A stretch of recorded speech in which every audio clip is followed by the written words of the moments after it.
Hey there, and welcome to the debut episode of It's All Been Checked Before. In this episode, we watch The Cage, and then we go on at length about it. So hopefully you've watched it, or you've watched it before and you remember it, or maybe you'll listen to us and decide, I need to go watch this. While we're here, some other things you might want to check out on the IABD Presents network is The Good, the Bad, and the Geeky. Nick talks about all things geeky. It's a great listen. It has his friend Jimmy on there. But despite that, listen to it nonetheless. Something else you might want to listen to is Today's the Day podcast with Andy Batt. Andy has guests from the world of theater in Columbus. Lately, he's been doing a lot of audio adventures where he listens to an album. He's challenged us to an album, and then he and his guests break down that album and talk about how Andy felt about it and how that guest feels about it. And he has guests from even beyond those worlds. That's the Today's the Day podcast with Andy Batt. That's not the official title, but it is with Andy Batt. He is your host for that. Go to IABDpresents.com to check all that out and our full offering. Every day there's more content and there's historical content. So go check out things, get caught up. All the way caught up. Yeah. That's a rough run. And now, here we are with The Cage. So today is the 50th anniversary of Star Trek. Yeah. To the date of when it premiered in 1966. So we thought we would start a Star Trek podcast. Sure. Because none of us are busy enough. No, we don't have other projects. But really, it's an hour a week where we're just going to watch TV. Really? At least we know we're going to do that. Yeah. And 2 hours we can have the talking, but still, that's not a big deal. Sure. Not a big deal. So we should probably start by introducing ourselves. Why don't you go first? Stephen Woosley. Is that all you need? Well, tell us who you are and how you got into Star Trek. Stephen Woosley. I do a lot of acting, improv, producing theater around town. If you know Mad Lab, you know GP, Fake Bacon, Full Frontal Nudity. Those are my two troops. In fact, I have a show with Fake Bacon tonight, which will actually be in the past. Well, in the past, but odds are by the time you listen to this, I'll have another show with Fake Bacon. Check Facebook. I saw Star Trek the first time probably, thinking like first or second grade. Mm-hmm. 74, 75, somewhere in there. Oh, you're dating yourself. Really cool. Yes, I wasn't going to make you. Yes, I am. That's the 50 is really... Star Trek's 50, then I'm right behind. But you weren't born when the Star Trek premiered. Correct. Yeah. Sometime in the third season. Sometime during the third season. Okay. Yes. I believe... Oh, no, actually, I think the end of the second, maybe. Okay. And then in sixth grade, whatever, in our little library in our room in school, there was a Star Trek book that had every episode and detailed synopses and got into the trivia about all the performers and everything. And that's all I read every day for the next... Every day I had a break in there. I'd get done with school and I'd get back. So had you seen the episodes like on reruns at that point? I'd seen pretty much all of them. Okay. Maybe not every single one, but so there were some of them like, oh, this will be great. I can't wait to see it. And then right as soon as that was done, it was like anytime it was on, I was like, I have to watch this. And fortunately, we had two TVs, so they would just kick me out of the living room. And watch on little black and white, which made it even more 60s, 70s. Yeah. Retro before it was retro, yeah. So, and then I just became obsessed with it for the next 3 or 4 years. And if you see pictures of me from 6th, 7th, or 8th grade, you can see why I had nothing else to do. I look like your classic nerd. Star Trek nerd who just, never left the house. So, and are you mainly an originals guy, or did you watch any of the subsequent series? Mainly original. I got a little into Next Generation. I watched it enough to have a feel for it, but and know the main characters and everything. And then I feel like I caught like one episode each of the next. I really wanted to get into Deep Space Nine, and it just never happened. And the movies, obviously, but I haven't seen any of the new generation movies either. But I've seen the Chris Pike ones. Sure. And I know you guys have both seen Beyond, right? Oh yeah. So I think we're gonna see that actually. Oh, you haven't seen it yet? So yeah, it's really good. Yeah. It's my favorite of the new ones because it's the most like the old ones. Oh, okay, cool. Yeah. The trailer looked great, but I liked the last one, but it was still like, I get people's issues with that one. Yeah. But it's still fun to have it back. So. Nah, you like the '80s movies? You'll love this one. Okay. Yeah. Great. Yeah. Let's go oldest to youngest, if you don't mind, just because I feel like that kind of builds on a mixological assumption. So I'm not quite as old as Steven, but I discovered Star Trek almost as young as Steven. My name's Jerome Wetzel with It's All Been Done Productions. It's All Been Done Presents. And I discovered Star Trek, I was probably 3rd or 4th grade, which was late 80s. To date myself, I discovered the motion picture. I'd asked my father to bring me home Star Wars from the library, and I guess they were out, so he brought me the motion picture instead, which I loved and was like, oh my god, this is so much better than Star Wars. Why did I waste my time? I know Amanda disagrees, but that's how I felt, and I maintain that is the correct opinion to have. And I continue to tell him, you can love both. You can. I mean, I'm not saying you can't. I'm just saying one is clearly the superior product. Anyway, so then I watched a lot of Next Generation reruns and syndication, watched a lot of the original series, but I, like you, read about the episodes probably more than I watched them, because in those days there were no DVRs, there were no Netflix. Right, exactly. There were VHS tapes, but the library didn't have all the episodes. And then once things came out on DVD, I started to buy them.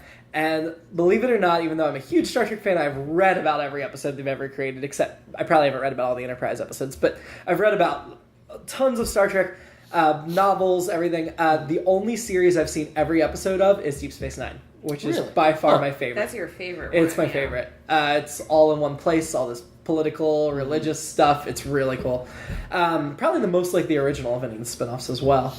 So yeah, I've been a Star Trek fan since then. Love it. Have tons of action figures and crap in the basement. So yeah, when we lived together, I sold a lot of that. Was covered. I had at one point like 130 action figures. And some of the play sets and things. I sold a lot of that on eBay when I met a girl and got married.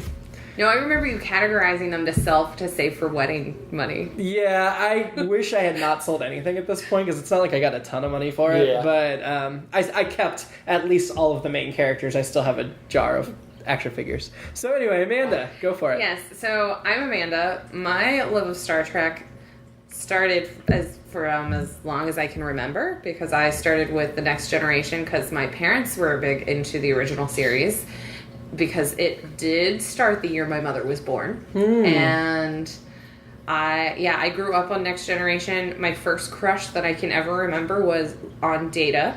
You won't care to spill what era that was, for what years? We gave away our ages. Oh, well, that would have been late 80s when the first, when Next Generation started. You were young in the late 80s. I was like 3 and had a crush on Data. I'm like, my first crush. I remember when Tasha Yar died in the first season, I wept. Like, my mom to this day is like, you were inconsolable. Like, he's so upset.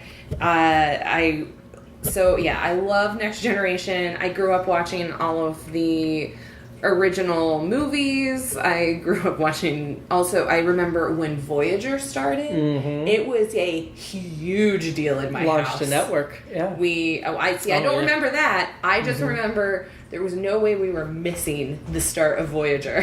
Like, we were all sitting, and that was one of the things, because my parents are divorced. Both my mom and dad love Star Trek. And it was something like that my brother and I could watch with both of them, and there wasn't like contention or whatever. And so that's also probably one of the only like consistent television shows that we watched at both houses, because they have very different tastes other than Star Trek. Sure. So yes, grew up on all of the movies. I love the fourth Star Trek movie where they have Voyage Home. Voyage Home, yes. I used to, because we would go back and forth. My brother was allowed to choose a movie to watch, and then I was allowed to choose a movie to watch at my dad's house. And I cannot tell you how many times I chose to watch A Voyage Home. It was a lot. It is the most fun of the old movies. Yeah. So as a child, I could see why that you gravitate towards it. But I mean, it's just like when one of my little sisters was little and she'd scrunch her nose, we called her Bajoran baby. Yes. Like, I don't know how to explain like how Star Trek and its terms are not just like a part of my life. And then my husband loves it too, and so does my mother-in-law. So we'll probably be the main people on the podcast, but we're going to get some other people in and out of here as we go on. There are clearly a lot of episodes to get through. 600 and some, I think, at this point. And 13 movies. So let's talk about the specific episode we're here to talk about today, which is the original pilot, The Cage, which was very different from most original Star Trek. Yeah. Well, the only crossover cast member is Spock, right? Yeah. And unlike most unaired pilots, this is actually considered canon. It's part of the story of Star Trek, which normally if a show had a pilot that didn't air, they just throw it in the dustbin and you never see it. Yeah, and then they brought it back later and it made it part of the story with the Menagerie, which we'll be covering later. Sure. In about 16 weeks. That's right, yeah. Yeah, and like I said, I don't know that I'd ever seen The Cage by itself, other than maybe once or twice. Obviously, it'd been a while. But well, they didn't air it until the late 80s when Next Generation was in writer's strike. That's right around when I would have caught it. Yeah, I think it was like one of those event things. Like it was a big deal. It was. So I do recall that, and that might have been the last time I saw it. But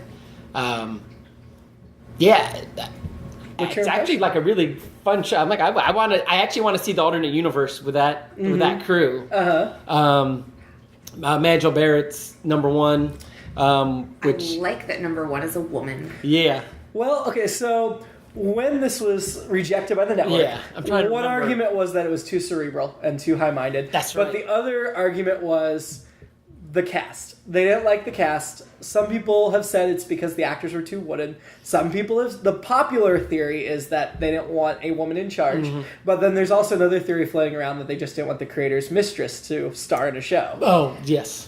Well, yeah. Sure. There's that. Now, obviously, Majel became a lot more than his mistress. She's the first lady of Star Trek. She's been in all the incarnations, including the first of the new movies. Oh. Her voice was briefly in the 2009 Star Trek movie. Right. Okay. As the computer voice before she died. That was right about the time she died. Yeah. I believe. So yeah, she's been involved forever, and she will play a different character with short blonde hair, ironically enough, in the original series. That's right. Kind of a little Vina thing there. Yeah. But yeah, so there were a number of reasons, but yeah, I liked her number one. Yeah, and I think, to your point, I think those saying it was too cerebral, and I think they obviously like the Spock, the alien guy. In this episode, they didn't he's just an alien. like him either, though. But they had to fight. Gene Roddenberry had to fight to keep him. But I guess because he was the only alien. Yeah, they weren't sure there should be an alien in the crew. Yeah. But see, to me, that's part of what's great about Star Trek. Now it is, but yeah. But this was a different version of Spock, though. Yes. Yeah. Yeah, he seemed much more emotional, yelling "Women!" Because I think women. I think number one was going to have exactly. Yes, yeah, and have more of the Spock. They didn't say she was from another planet or anything, but you got the impression there was. Yeah, she is. Yeah. If you look at the what they've written about this, she was not a human being. Yeah. Although obviously she was humanoid looking enough that they wanted to make. Well, that's one of the things from the original series episodes that I have seen over mostly when I was a kid, but some as an adult. Everything is a little bit more humanoid than... Well, I mentioned as we were starting to watch this, the Telosians were written in the script as crab people, and they didn't have the budget, so they made them humanoid, and that became... I mean, budget was a big factor in the 60s series. Yeah. Well, and you see that, too, with another sci-fi series that's in its... 50th with Doctor Who. Yeah. Which Doctor Who was way behind Star Trek in terms of budget and effects in the 60s. It was the UK. Yeah. Right. It took them to the 80s to get up to the 60s level. Yeah, well, And sometimes that leads to really cool things, and sometimes it leads to terrible looking things that even new effects can't hide or fix. But clearly the effects of this were cheesy. Yeah, but I feel like even though, yes, they're cheesy, they feel time appropriate. Mm-hmm. And, no, they couldn't make them into crab people, but the fact that their brains are, like, the buttheads pulsating and, that is still, at that point, some pretty interesting technical special effects to have that contraption on someone's head. And like every alien, not every alien after, but that same mode comes back. Mm-hmm. Even with people who have money, they use that same. Oh yeah. The Mars Attacks kind of has the same brain shape, even though they're not as humanoid. And what I thought was cool to help them seem more alien was they were all played by women, but all voiced by men. Which gave them that androgynous quality. Yeah, because the one you were like, look, it's Maggie Smith. It wasn't really Maggie Smith. But she looked. It does. She looked a little bit like this. Like old Maggie Smith now, right? Like as the Dowager, right? Well, Maggie Smith is clearly immortal. Was one of the other reasons that they wasn't this one of the more costly pilots at the time? It was very costly. Yeah. They did the rest of the series much cheaper. Yeah, I thought and Star Trek is sort of responsible for driving Desilu into bankruptcy and having to sell out the Gulf Western with Paramount. Oh. Actually, Lucille Ball stuck her neck out for this show because her board of directors was not going to make Star Trek because it was too costly, and Lucille Ball herself said, "No, we need to make this kind of television," and overruled them. Well, so going back to what you said about it being cerebral, beyond just having a large head, that it's all thought-based and cerebral that way. But even the themes, because there's big themes of life versus death, reality versus illusion, which because my background is more film, that's one of the biggest things, like themes that you're always going for is what is reality and what is illusion and where do you find the balance between the two. And so I find that really interesting that that's already set up in the first episode. Oh yeah, and I thought it was very interesting, that whole thing about that mankind, no matter how pretty the cage is, cannot stand to be locked up. Yeah. It's a human nature. And the aliens were shocked. Like, Star Trek tries to distinguish the difference between the different races, including human, and one of the themes of humanity is that we are not as complacent as a lot of other species. We are always out there going places, we're always out there exploring, and that's not the case for a lot of the races in Star Trek. Yeah. Yeah, and a lot of it, like in that episode, they're like, well, you guys just haven't got it figured out. You guys are still too primitive and basic.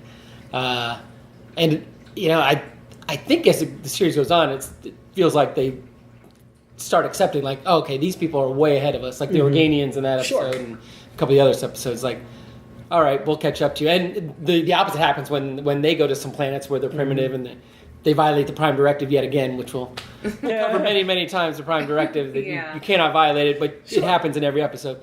Not every episode. Just a lot of episodes. A lot of episodes.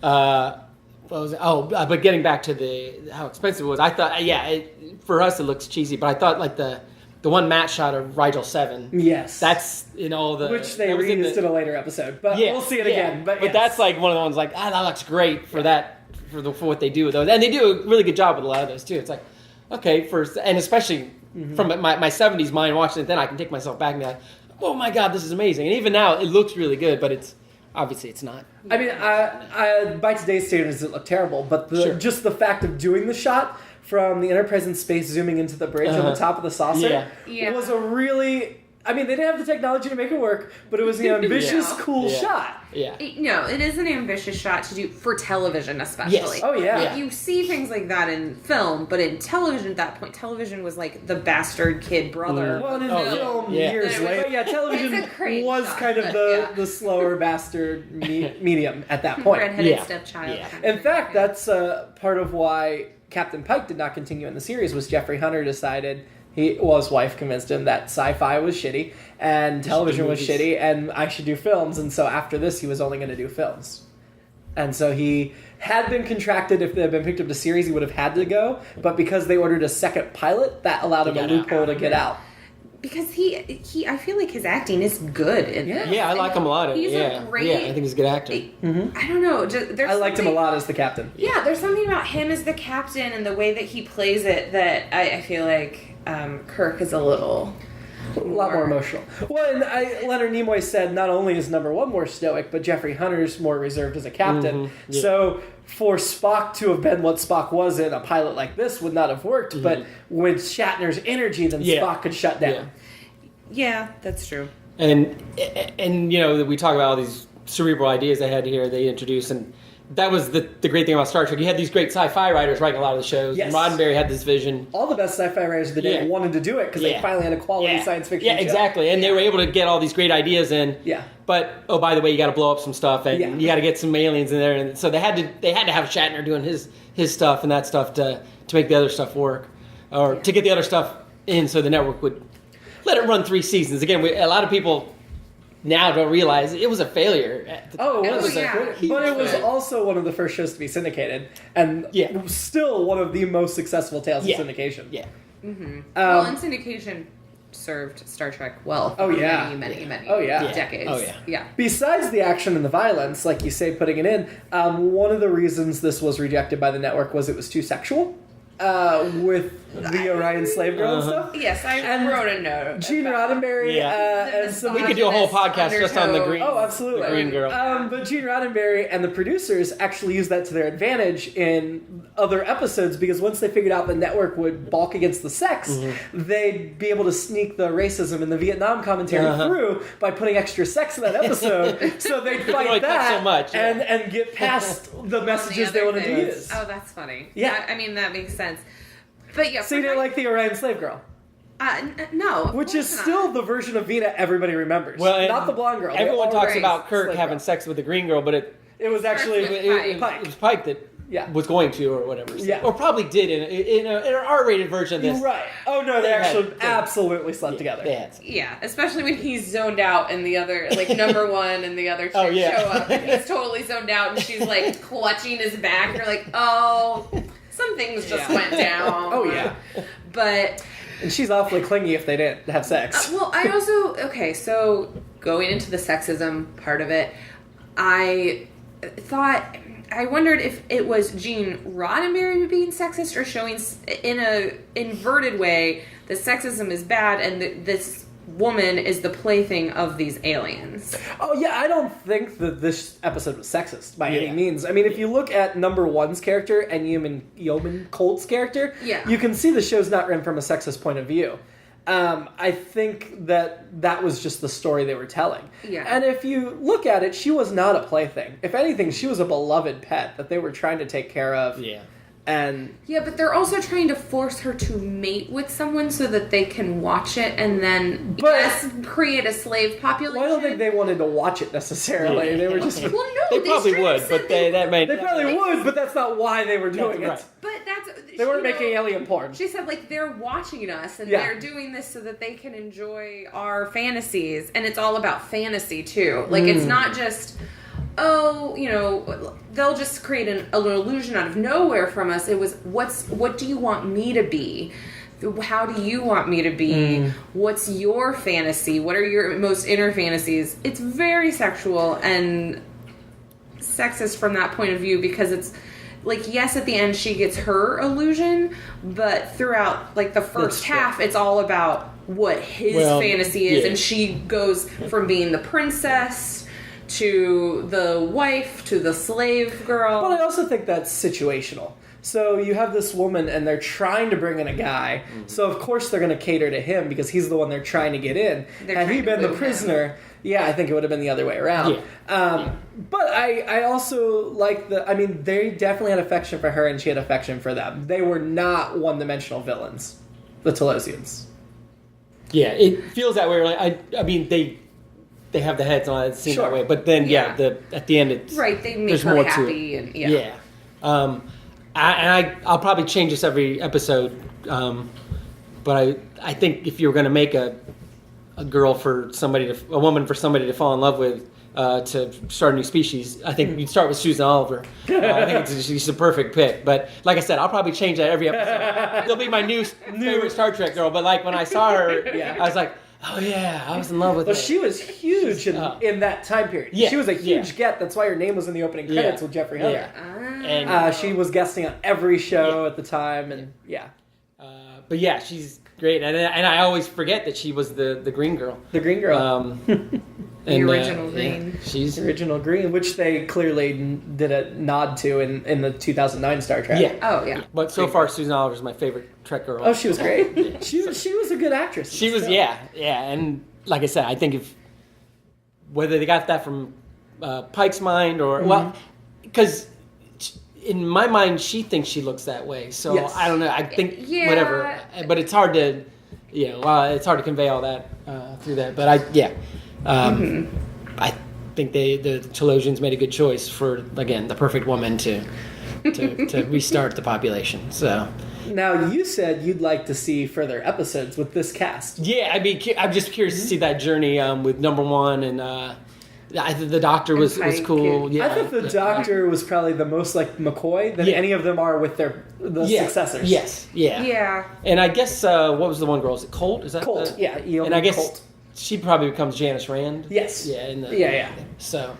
And obviously number one was kind of what Spock became.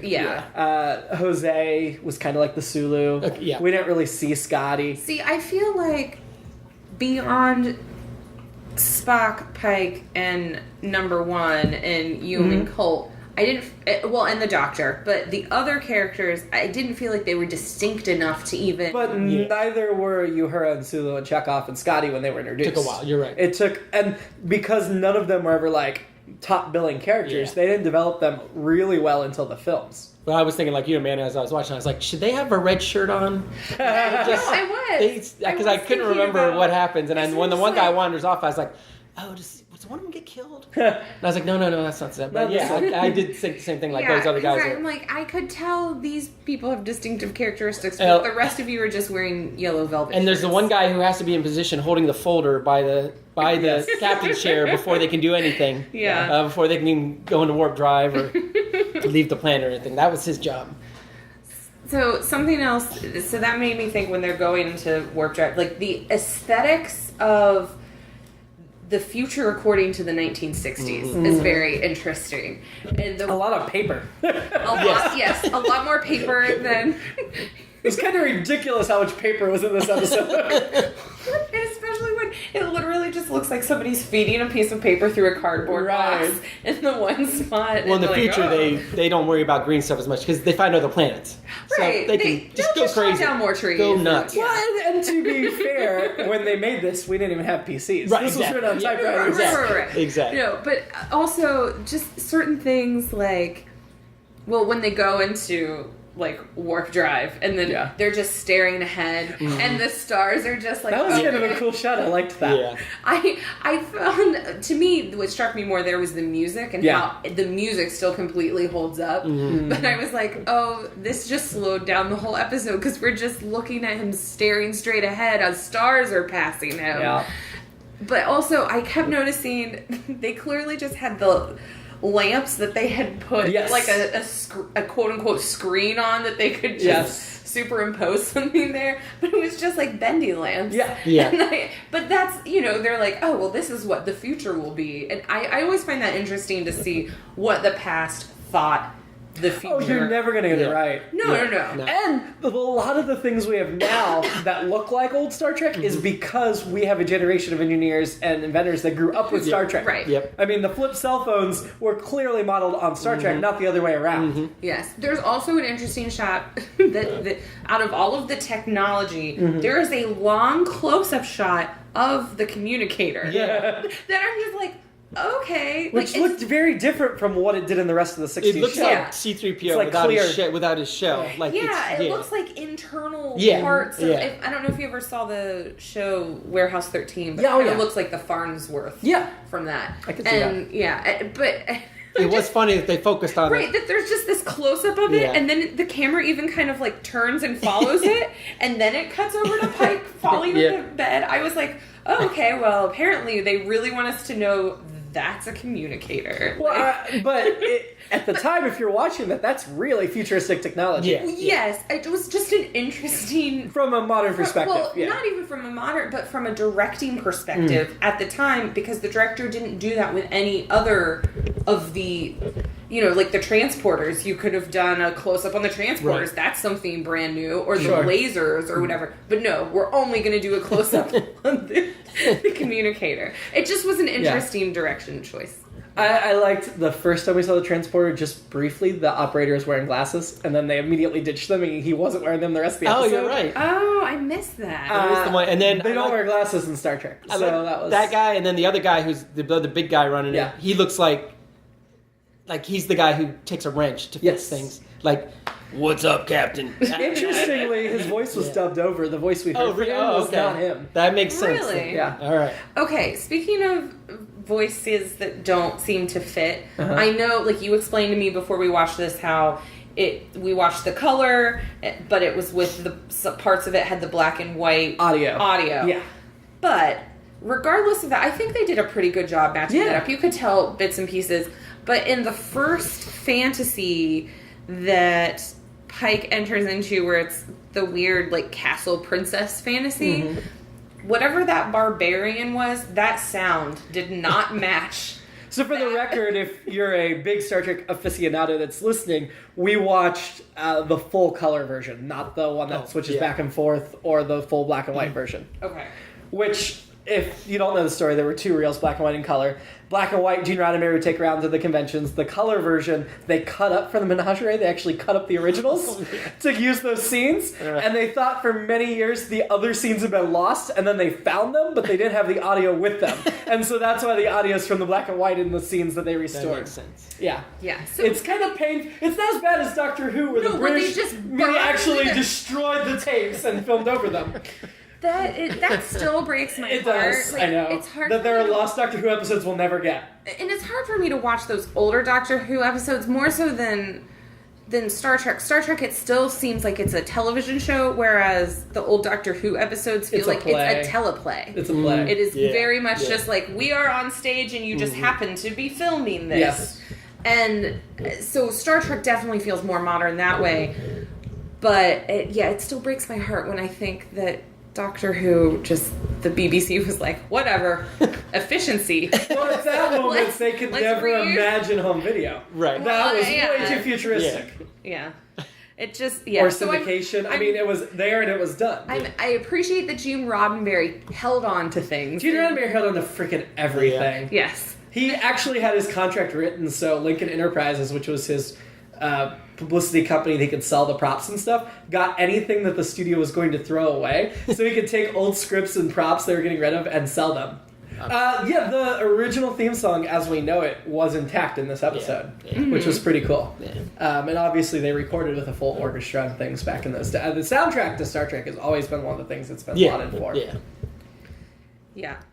Everyone knows the different pieces of music, the fight music, which we use whenever we have any kind of comedic fight at Mad Lab. We get red lights. And then Or actually, we just don't even use the cue. Everyone just does that. Yeah. Just, you can just sing it. Yeah. It doesn't even matter if you can sing well. You can sing that. I wanted to get the love theme, which will obviously wasn't in this episode. Yeah, but later for any time there was any love kind of stuff. But it'll come up a lot more with Kirk. Yes. Oh, yeah. Yeah, he's always sexing up some woman. Yeah. I mean, it's funny that Star Trek is so pro-feminism and also sexist at the same time. That's what I mean. The dichotomy. And this is, there were times I literally was like cringing when things were being said, but then I'm like, way to go, number one. Like, I'm all over this. Kirk's still a sailor, so. Yeah. Oh, God. But it was funny they called number one a computer because she voices the computer in so many shows and movies after this. Yeah. Yeah, that's true. I wonder, was that purposeful? That they called her a computer? They had no idea but was it purposeful that she later played computers because she had been called a computer in this? No, I think she just was around the set and Gene was trying to give her work. Yeah. Oh, okay. She was his mistress. When did they get married, though? I don't know. Yeah, they were well into the series at least before they got married. Yeah. But they stayed married through his death, and obviously she stayed very involved. Yeah. In the show, playing multiple characters in multiple series over time. I like Nurse Chapel, I like the computer voice, but for me, Loxana Troy is her definitive character. Oh. In The Next Generation, Deep Space Nine. Do you remember? Deanna Troy's mother? Yeah. Oh, okay. Yeah, same actress. Oh, I didn't realize. Yeah. See, this is what I'm doing this week. I did open up IMDb on the Cage today and open up every actor and was scrolling through them to try to figure out, is there something we could talk about? And all of these actors were actors that worked a lot, but not necessarily in anything. The guy that played Chris Pike, Jeffrey Hunter, starred as Jesus in a film in the 50s. Do you mind if I IMDb him real fast? Because I feel like I know him from older films. Yeah, he was in older films. He played Native Americans a lot. And he died in like 1969, so even had he gotten the series, he would not have lived on for the movies. He died young. Oh, that's what I'm thinking. Of course. He's in The Searchers. Oh, yeah. Yes. I'm like, that's why his face kept, I'm just like, why is his face, and you know, in The Searchers, he's supposed to be, I don't know, like an 8th or something, I think Cherokee. And so I think he played like either Geronimo or some Native American in another. Right, and he's because I mean that was another thing back. Oh yeah. Well, that's actually Spock's skin was supposed to be red, but they found that when they played on black and white, a lot of people still had black and white. He looked like it was blackface. Yeah, and so that's why they didn't end up going with red skin for him. Oh well, that's good. Yeah. Now the green skin created all kinds of problems because they kept sending. They were testing it on Magell, because they didn't have Susan in there, and they kept sending it to the to develop the film, and they kept coming back, and she kept looking pale. And for like a couple of days, they kept like making the green darker and kept sending it in. She'd come back, she'd look completely white and rosy. And finally, they just called them up and like, "What's going on there?" And they're like, "Oh, that was on purpose. We just kept color correcting. We thought you had an actress with bad skin tone." Oh my god, that's hilarious. That's one of the challenges of doing sci-fi before there was sci-fi. Yeah, that's true. Yeah. But to the sexism or whatever, it's some of it's that thing that it was 50 years ago too, and it's like you know, it just was like we did Rudolph. We did a reading of Rudolph last year, and whenever we got to a part that was either blatantly sexist or racist, we would stop and just look at the audience and just be like, "Can you believe this?" Because there's the scene in Rudolph where Santa's like, it's Rudolph's dad's like, "Nope, this is men's business." Yeah, it's like. What? So we just all turn to the audience like, what the? Well, they say something about number one, and I think Pike's like, well, I don't think of you as a woman or whatever. Oh, yeah. Yes. Because, well, he says the thing about, like, a woman on the bridge, and I was just like, yeah. And then, I don't think of you that way, and... It was interesting that they were kind of playing Cold Up as a little bit oversexed. Yeah. And, like, they mentioned that her female traits are stronger than the typical female. What did they say? Her female desire? Yeah. And then, you know, of course, she's the one on the bridge. It's like, which one would you have chosen? Right. Yeah, who would he have been? I did like that to the doctor about dirty old man. Yeah. No, I mean, that's perfectly appropriate. But, yeah, to me, just to have a woman and acknowledge her sexuality for that time seemed different. That is true.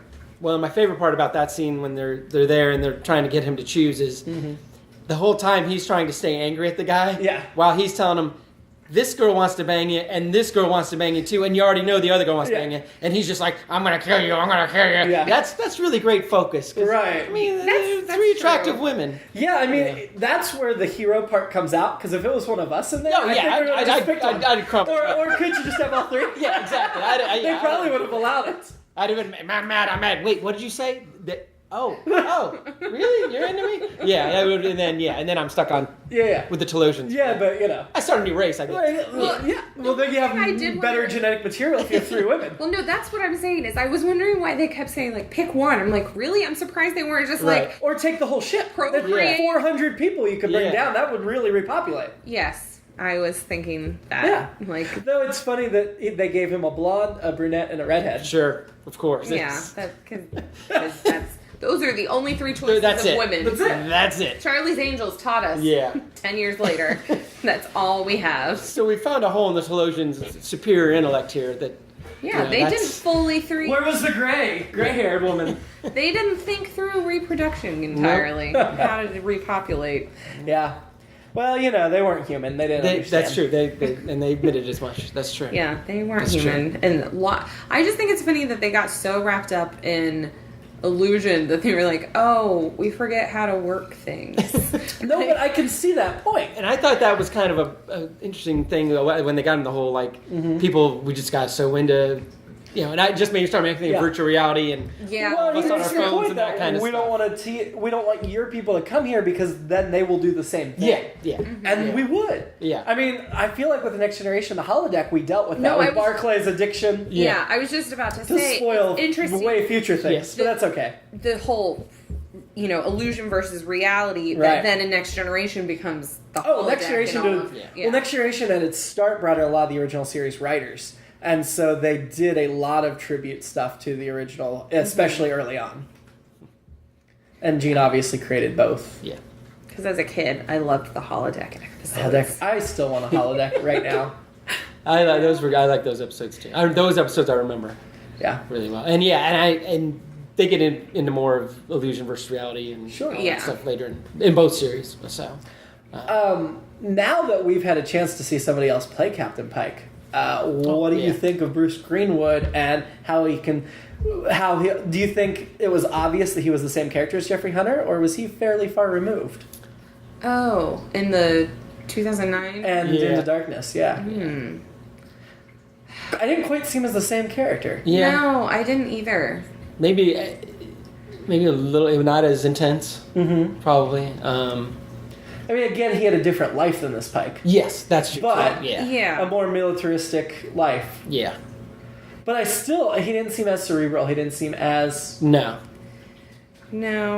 This Pike, and it might have been some sort of subconscious of me recognizing him and not realizing that he was in the Searchers, so I see him more as, very intense and... I don't know. Yeah, I think Greenwood just seemed like we know Pike was the captain before, and And I'm really thrilled they brought that character back. Too, I just wish they would have tried to match it a little bit closer. Yeah. But so because I haven't seen every episode of the original series, is Pike in any other episode? Yes. Or even, Well, just the Menagerie, the two-parter that they reuse footage from this. But they also have...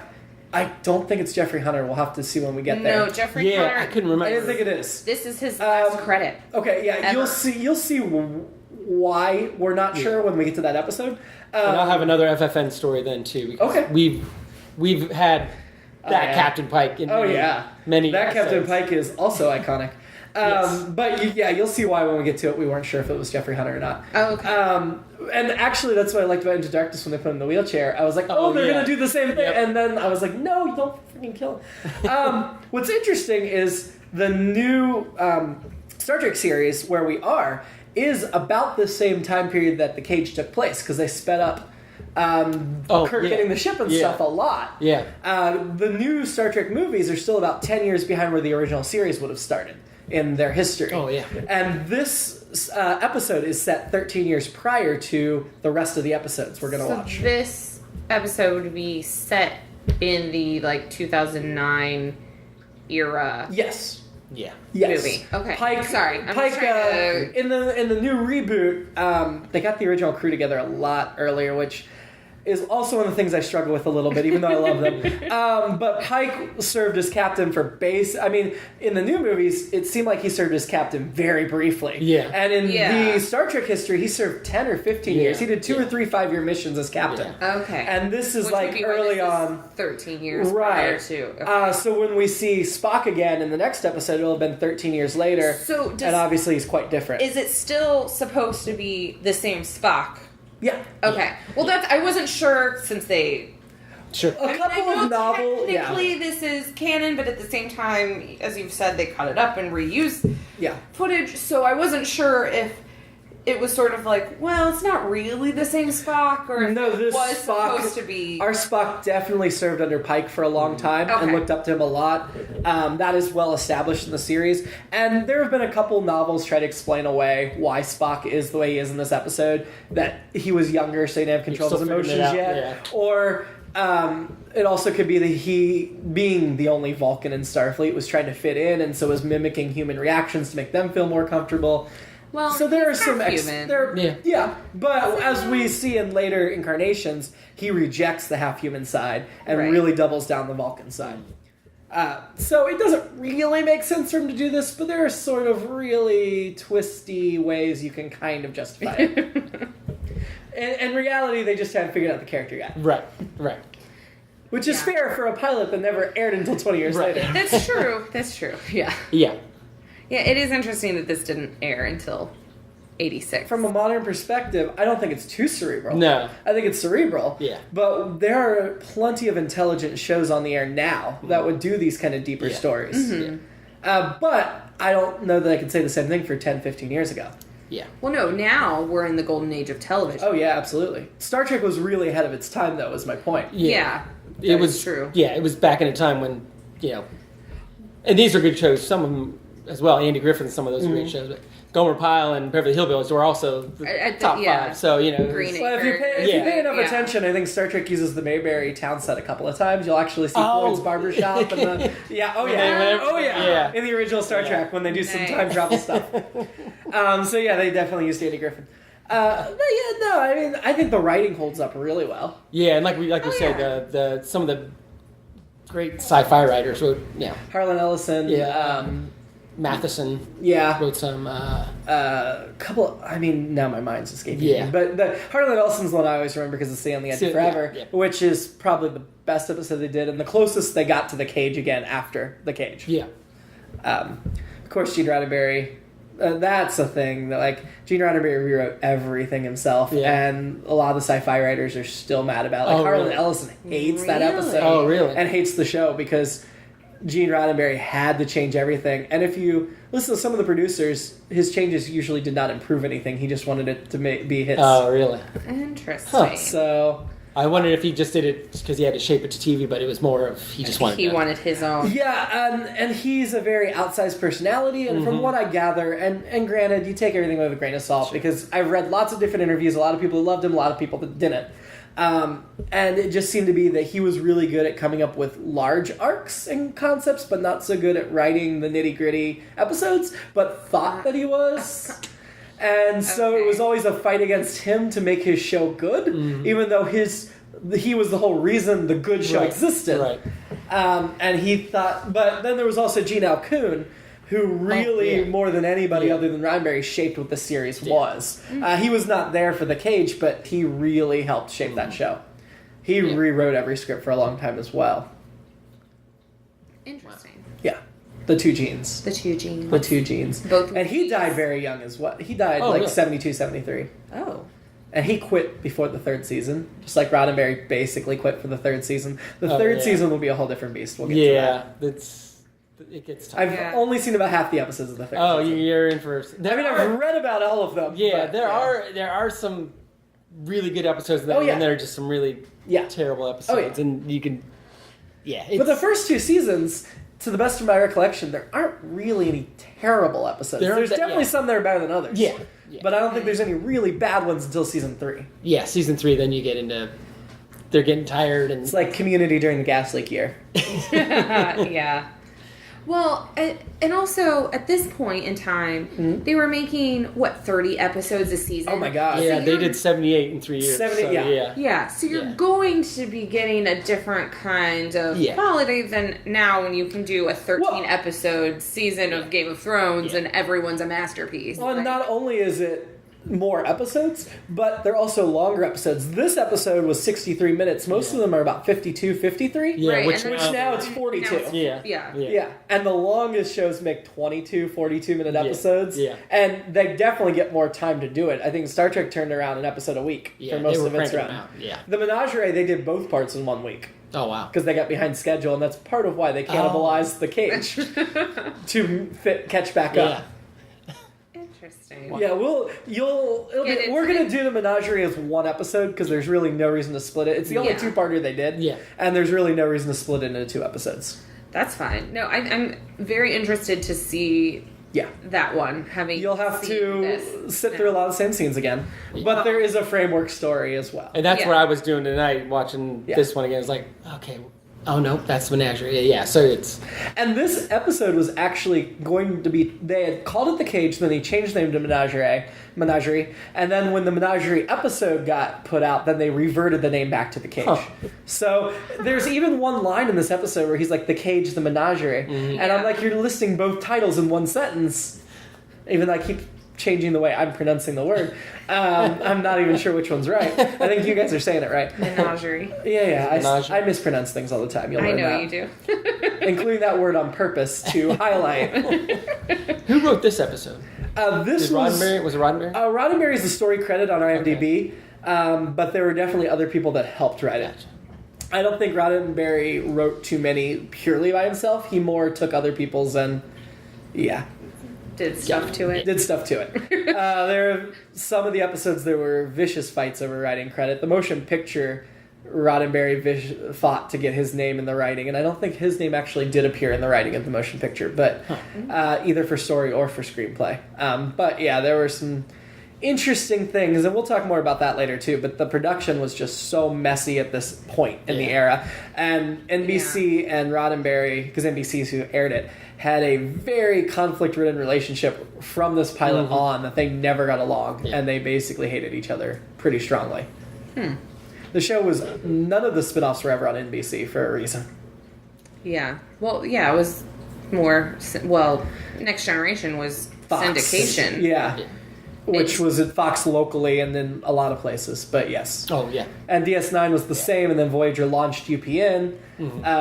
And then the new Star Trek Discovery is really going to be CBS All Access's jewel in their crown. So, I'd say final thoughts on The Cage? In my mind, I started just going off to the alternate universe with those guys. That crew keeps doing their thing, and They've got a couple novels. Yeah. And I thought, and I always think of 60s and 70s sci-fi has a lot of those, because it's, especially looking back, it's what they thought of the future, and a lot of it was very dystopian. Star Trek obviously wasn't, but a lot of it was dystopian and very dark, but it was also very simple because it had to be, because either they didn't have the money or they didn't imagine cell phones and all this stuff. Sure. So I love, in my brain, that's there's alternate universes there as well. Well, most sci-fi is dystopian. Star Trek, for a long time, was really the exception. Yeah, like the only one with hope. And still kind of is. Yeah. The other thing in this episode that was weird, I thought a lot of stuff on the bridge, the ship was very poorly lit. Yeah. So it was, and the view screen was so small. It was really literally dark. They definitely revamped the bridge before the next episode. Yeah. They kept the set, but they revamped it. Yeah.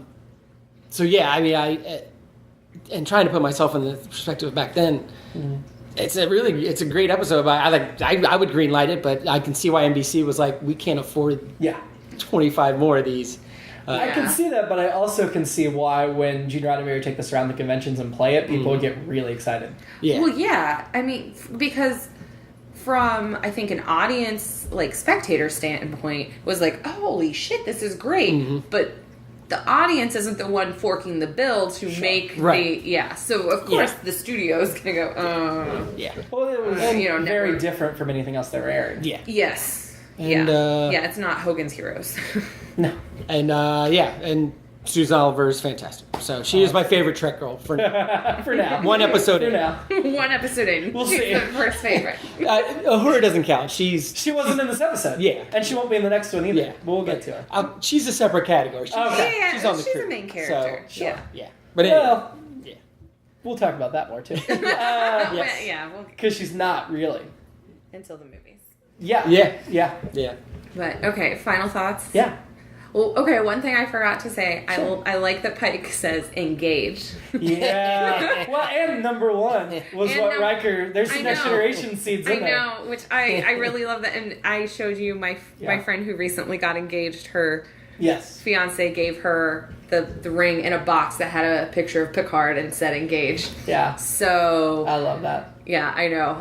Well, Pike was much more of a Picard-type captain than a Kirk-type captain. Yeah, which maybe is why I like him, because Picard is my captain. Well, and you can make the point that Roddenberry couldn't get this version of Star Trek on the air in the 60s, but he was trying again in the 80s. Yeah, absolutely. That's true. That a lot of this did root itself into the Next Generation, and a lot of Star Trek Phase 2 rooted the Next Generation. Yeah, this felt very Next Generation type. Yeah, so, I think it's very interesting that this is the failed pilot, and I still feel like it's a very decent pilot. Yeah. It's a very strong episode. Well, because so many times you see failed pilots, you're like, oh. But this wasn't failed for being bad. That's why it's a failed pilot. Right. This was failed because the network was resistant to new things. Yeah. But it's just interesting because failed pilots aren't always this good. Yeah. Which is why I'm glad that this is the one failed pilot that actually counts for the show. Yeah, that it is canon and not just thrown away. Honestly, I thought the writing was solid. The one thing that struck me as we were watching it is similar to you were talking about, Stephen, that you had wished you could have seen the continuing adventures of the crew. Yeah. As much as I loved Jeffrey Hunter as Pike, and this episode was so focused on him, I felt like we didn't really get to see a lot of the rest of them, and that's where I'm sad that it didn't go to series, because I wanted to learn more. You just got little them. hints about number one. Right, and Dr. Boys. Yeah. So, next time we get together, we're going to talk about what was the second pilot, even though it was the third episode aired, where No Man Has Gone Before. Yes. And we'll get into that episode. So if you want to watch Sally Kellerman's in that. I may have to rethink this trick. Oh, see how hard it's going to be? Sally Kellerman, it's going to be every episode, isn't it? See, you didn't like the girl in the casual clothes in the hallway? She didn't do it? I forgot it. We didn't even talk about the this. tennis players. Yes. I forgot I wrote that down. Never remember. But yeah, I was like... But she was in a tennis skirt. Yeah, they were... I don't know if there's a tennis court on the Enterprise, but if you look at the blueprints, there is a bowling alley. Yeah. Well, I don't know, maybe. I feel like they should have a tennis court somewhere. Sure. Or maybe they're playing, what is it, squash? Racquetball. Something like that. Any other notes in your notebook we didn't talk about? Let me see. I did think of one other thing they established in this was the end of the show. We're leaving the planet, everyone just sitting there, and they're zooming out. You know? And even the movies end with just out there, that away kind of thing. Amanda and I were just talking about this morning. This will not spoil, but Beyond ends with them staring off. And she's like, that was so cheesy. And I'm like, no, that's what Star Trek's supposed to end. Yep. And she said, well, that's how it's supposed to end in the 60s or the 80s, not now. And I'm like, no, because that is so essential to Star Trek. It's that dream, it's that awe, it's that wonderment that you can go into space, explore all these new worlds, and still be in awe of them. You don't get immune to it. Apparently I'm jaded. So. We will work on correcting that. I'm hoping by the time we get well into this podcast, you will change your tune on that. Well, we'll see. We'll come back and maybe revisit it later. Yeah, we'll revisit it later. Okay, the only other things I had in my notes. Okay, yeah, let's hit them before we end. Because I know I'm weird. No, the only other things I uncovered were... Number one had blue nail polish. I know, that was cool. I want space nail polish. That's what a computer would wear if it had nail polish. See, for me, number one's top of my list. She beats Susan Oliver. Okay, I like the blue nail polish. And then when I can't say the name, Telosian? Yeah. Okay, when they're punishing Pike and you see what he is, I'm like, why is oatmeal so painful? That was my only, I literally wrote... I think that was like skin bubbling off or something. So, yeah. Okay, I said, why is being bathed in oatmeal painful? That's valid. Because it's what it looked like. I agree. Well, and at spas now, you pay a lot of money to have an oatmeal bath. So I thought that was one of the parts where it was like...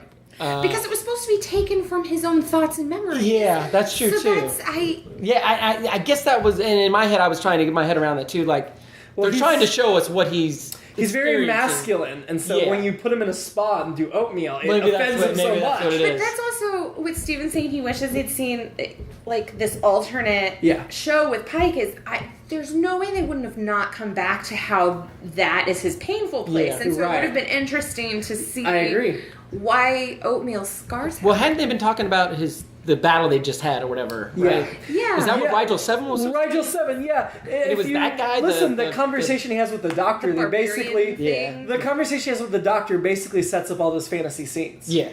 Going home, fighting the barbarian, all of that. The barbarian is mentioned too. Like, it's the mission he just finished. Yeah.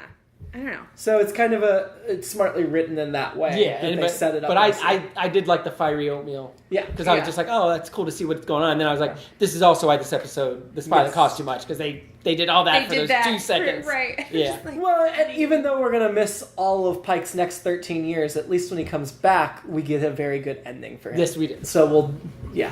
Yeah, in 16 weeks. In 16 weeks. Hopefully for us it won't be quite that long. Yeah. We're going to try to record a bunch of these ahead. But yeah. So enjoy. I hope you watch with us, and we'll be back next week, same day, whatever day this happens to launch. Yeah. On day. Yeah. Today for you. 7 days from now. Unless you're catching up.